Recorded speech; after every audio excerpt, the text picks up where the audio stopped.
అమ్మ చెప్పే నీతి కథలు.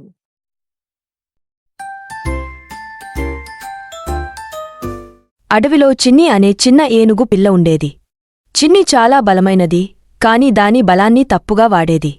ఎప్పుడూ చిన్న జంతువులను బెదిరించి వాటి ఆహారాన్ని లాక్కునేది.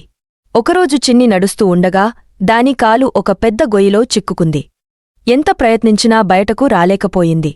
అయ్యో! ఎవరైనా సహాయం చేయండి అని చిన్ని అరిచింది. ముందుగా ఒక చిన్న కోతి వచ్చింది.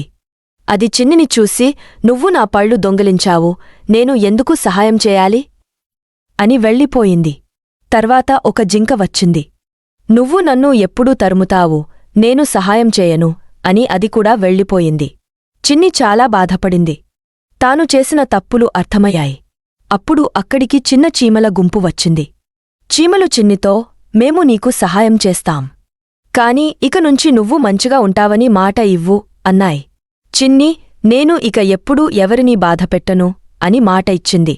చీమలన్నీ కలిసి గొయ్యిలో మట్టిని పడవేయడం మొదలుపెట్టాయి. కొంతసేపటికి గొయ్యి నిండిపోయి చిన్ని బయటకు రాగలిగింది. ఆ రోజునుంచి చిన్ని మారిపోయింది. తన బలాన్ని మంచి పనులకే వాడేది. చిన్న జంతువులకు సహాయం చేసేది. త్వరలోనే అడవిలో అందరికీ ప్రియమైన స్నేహితురాలైంది. నీతి: ఎంత బలమైన వారైనా ఎప్పుడైనా సహాయం కావాలి, చిన్నవారిని గౌరవించాలి.